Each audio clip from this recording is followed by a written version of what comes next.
যখন ইচ্ছা যাকে ইচ্ছা বাংলাদেশি বলে আখ্যায়িত করে ডিপোর্ট করে দিচ্ছে। একটা অন্তঃসত্ত্বা মহিলা তার 6 জন পরিবারের সদস্য সহ তাকে, যেখানে হাইকোর্ট রায় দিয়েছে তার মায়ের ভোটার তালিকায় নাম রয়েছে, তার বাবার ভোটার তালিকায় নাম রয়েছে, 2002-এর খসড়া তালিকায় নাম রয়েছে, তাকে বাংলাদেশি বলে ডিপোর্ট করে বাংলাদেশে পাঠিয়ে দেওয়া হয়েছে। এর জবাব বাংলা দেবেই। এবং নেত্রীকে আমি শ্রদ্ধা জানিয়ে তার অনুমতি চেয়ে আমি আপনাদের বলছি, এই যে 7 জন প্রাণ দিয়েছে সবাই যোগ্য ছিল, ভোটার তালিকা থেকে সবার নাম বাদ গেছে। আগামী দিন তৃণমূল কংগ্রেস দিল্লি যাবে এবং এসআইআর এর প্রতিবাদে বাংলার ক্ষমতা কি সারা ভারতবর্ষকে দেখাবে। দিল্লি যাওয়ার জন্য প্রস্তুত থাকুন।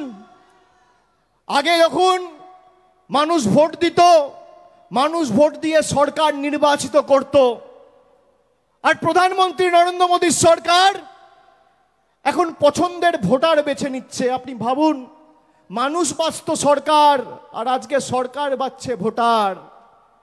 কি এদের অবস্থা! হঠাৎ করে 10 বছর আগে 2016 সালের 8ই নভেম্বর ঘোষণা করে দিল আজ থেকে 500 টাকার নোট চলবে না, 1000 টাকার নোট চলবে না।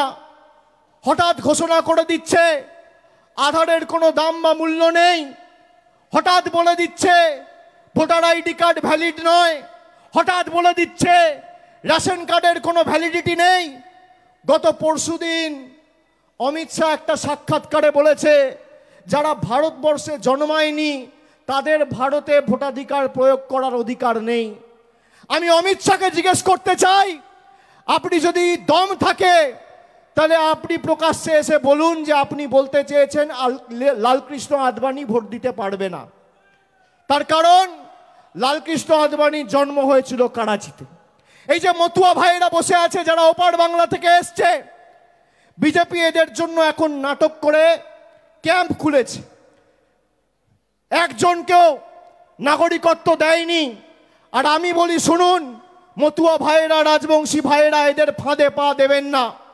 এদের ক্যাম্পে যদি আপনারা যান, আসামে 12 লক্ষ হিন্দু বাঙালির যা অবস্থা হয়েছে, আপনাদেরও একই পরিণতি ভারতীয় জনতা পার্টি করবে। আর আমি বুক ঠুকে বলে যাচ্ছি, যতদিন তৃণমূল কংগ্রেসের একটা সৈনিক এই বাংলার মাটিতে থাকবে, একটা মতুয়া ভাই বা একটা রাজবংশী ভাইকে বাংলাদেশি বলে আখ্যায়িত করে বাংলাদেশে ডিপোর্ট করতে আমরা দেব না। তার আগে আমাদের মৃতদেহের উপর দিয়ে ভারতীয় জনতা পার্টি এবং কেন্দ্র সরকারকে পেরোতে হবে। আপনারা এদের ফাঁদে পা দেবেন না। যেই এদের ক্যাম্পে যাবেন, আমি তো শুনছি এখন মতুয়া মহাসংঘের কার্ড দিয়ে 800 টাকা করে তোলা হচ্ছে।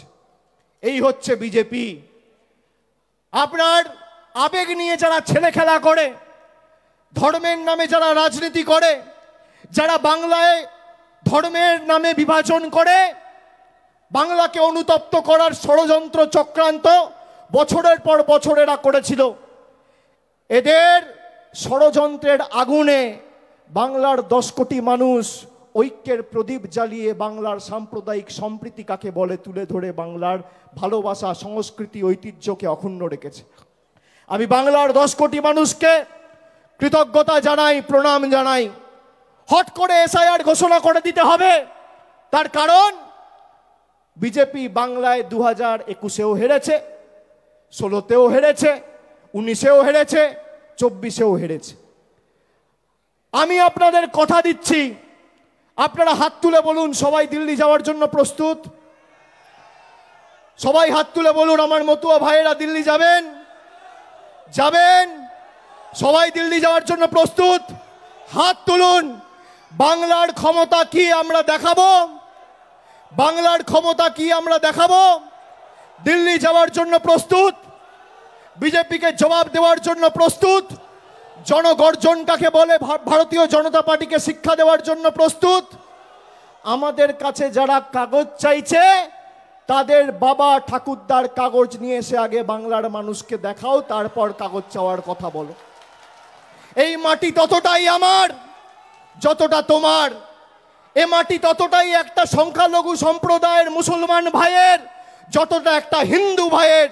যতটা একটা খ্রিস্টান ভাইয়ের, যতটা একটা শিখ ভাইয়ের, এই মাটি যতটা একটা মতুয়া ভাইয়ের, ততটাই একটা রাজবংশী মার।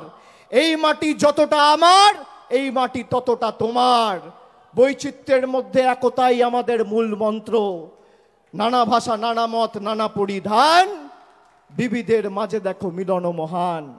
আর আজকে এই ঠাকুর বাড়ির পবিত্র মাটিতে আমি দাঁড়িয়ে কথা দিয়ে যাচ্ছি, যারা বাংলাকে অপমান করেছে, যারা বাংলাকে ভাতে মারার ষড়যন্ত্র পরিকল্পনা করে 100 দিনের টাকা, জল জীবন মিশনের টাকা, আবাসের টাকা, গ্রাম সড়ক যোজনার টাকা, সর্বশিক্ষা মিশনের টাকা আটকে রেখে নিজেরা যা ইচ্ছে তাই রিমোট কন্ট্রোলের মতো ভেবেছে যে যখন বোতাম টিপবো টাকা চালু, যখন বোতাম টিপবো টাকা বন্ধ, যখন বোতাম টিপবো 500 টাকার নোট বাতিল, যখন বোতাম টিপবো আধার কার্ড বাতিল। যারা মানুষকে রিমোট কন্ট্রোলের মতো পরিচালনা করেছে গত 5 বছর, আগামী 26-এর লড়াই শুধু মমতা বন্দ্যোপাধ্যায়কে চতুর্থবার মুখ্যমন্ত্রী করার লড়াই নয়, আগামীর লড়াই বিজেপিকে শূন্য করার লড়াই, বিজেপিকে শূন্য করার লড়াই, বিজেপিকে শূন্য করার লড়াই। যে কটা আবর্জনা এদিক ওদিক ছিটিয়ে পড়ে আছে, আজকে ভাবুন বাংলার মানুষের ভোট নিয়ে বাংলা থেকে 12 জন এমপি হয়ে বাংলার টাকা বন্ধ, বাংলা থেকে 77 জন এমপি জিতেছিল, এদেরকে শূন্যে নামাতে হবে। এদেরকে শূন্যে নামালে আজকে যদি 12 জন এমপি না জিতে তৃণমূল হয়েছে 29, যদি তৃণমূল 40 হতো তাহলে আজকে কি হতো? বিজেপি টাটা বাই বাই, থাকতো না। 10টা সিটের জন্য খালি সরকারটা রয়ে গেছে, তাও তো বিহারে ইলেকশন আছে 5-7 দিনের মধ্যে, দুটো ক্র্যাচ নিয়ে হাঁটছে। আর বড় বড় ভাষণ, এসআইআর হবে, এনআরসি হবে। এই ঠাকুর বাড়ির মাটিতে দাঁড়িয়ে মমতা বন্দ্যোপাধ্যায় এনআরসির বিরুদ্ধে 2019 সালের 16ই ডিসেম্বর মিছিল করে এই জোড়াসাঁকোতে সভা করে বলেছিল যে আমরা এনআরসি হতে দেবো না। পেরেছে অমিত শাহ, পেরেছে বিজেপি। আর আমি আবার বলছি, তোমরা চক্রান্ত করে জোর জবরদস্তি এসআইআর চাপাতে চাইছো। তৃণমূল মানুষের ক্ষমতা নিয়ে প্রতিবাদ প্রতিরোধ কাকে বলে আগামী 2 মাসের মধ্যে দিল্লিতে দেখাবে, তৈরি থাকুন। আমি আমার বক্তব্য দীর্ঘায়িত করব না, আপনারা অনেকক্ষণ ধরে এসছেন।